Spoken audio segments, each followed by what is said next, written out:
পশ্চিমা শক্তির অন্যতম কেন্দ্রবিন্দু যুক্তরাজ্যে ঘটে গেছে এক নজিরবিহীন ঘটনা। শত্রুভাবাপন্ন কোনো দেশ যে চাইলে ঘরে বসেই ব্রিটিশ অবকাঠামো স্তব্ধ করে দিতে পারে তার চূড়ান্ত প্রমাণ মিলল এইবার। কোনো ক্ষেপণাস্ত্র বা ড্রোন নয়, বরং ইরানের শক্তিশালী সাইবার বাহিনীর হামলায় টানা 4 দিন পুরোপুরি অচল হয়েছিল যুক্তরাজ্যের একটি বিদ্যুৎ কেন্দ্র। ঘটনাটিকে সাম্প্রতিক সময়ের সবচেয়ে সফল এবং নজিরবিহীন সাইবার আক্রমণ হিসেবে বর্ণনা করেছেন বিশ্বের বিশ্লেষকরা। যুক্তরাজ্যের প্রভাবশালী সংবাদ মাধ্যম দ্য টেলিগ্রাফের এক বিশ্বস্ত প্রতিবেদনে উঠে এসেছে এই চাঞ্চল্যকর তথ্য।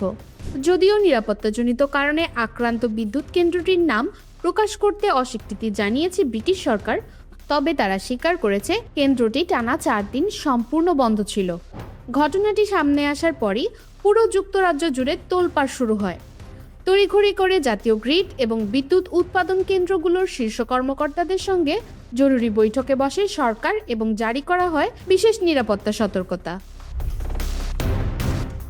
শুধু যুক্তরাজ্যই নয়, একই সময়ে যুক্তরাষ্ট্রের অন্তত 12টি অঙ্গরাজ্যের পানি অবকাঠামোতেও আঘাত এনেছে ইরানি হ্যাকাররা।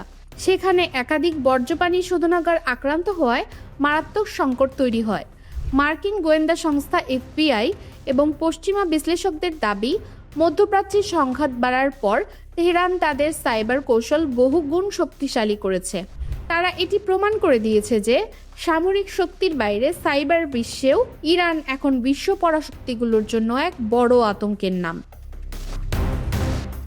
বিশেষজ্ঞদের মতে যুক্তরাজ্যের এই বিদ্যুৎ কেন্দ্রে ইরানের হামলাটি মূলত ছিল একটি শক্তিশালী প্রতীকী বার্তা। সাধারণ মানুষকে ভোগান্তিতে ফেলা তাদের উদ্দেশ্য ছিল না, বরং IRGC সংলগ্ন হ্যাকার গোষ্ঠী পশ্চিমা বিশ্বকে পরিষ্কার জানিয়ে দিল যুক্তরাজ্যের সবচেয়ে সংবেদনশীল জাতীয় অবকাঠামোর পূর্ণ নিয়ন্ত্রণ নেওয়ার ক্ষমতা এখন ইরানের হাতে। ব্রিটিশ গোয়েন্দাদের রিপোর্ট অনুযায়ী সাইবার যুদ্ধের পেছনে বিপুল অর্থ ও শত শত দক্ষ হ্যাকার নিয়োগ করেছে তেহরান, যা সামাল দিতে হিমশিম খাচ্ছে পশ্চিমা বিশ্ব। যুক্তরাজ্য নিজের জ্বালানি ব্যবস্থা সুরক্ষিত দাবি করলেও ইরানি হ্যাকারদের এই ঐতিহাসিক আক্রমণ পশ্চিমাদের প্রতিরক্ষা ব্যবস্থার দুর্বলতা পুরোপুরি উন্মোচিত করে দিয়েছে। আগামী দিনে এই সাইবার যুদ্ধ কোন দিকে মোড় নেয় সেটাই এখন দেখার বিষয়।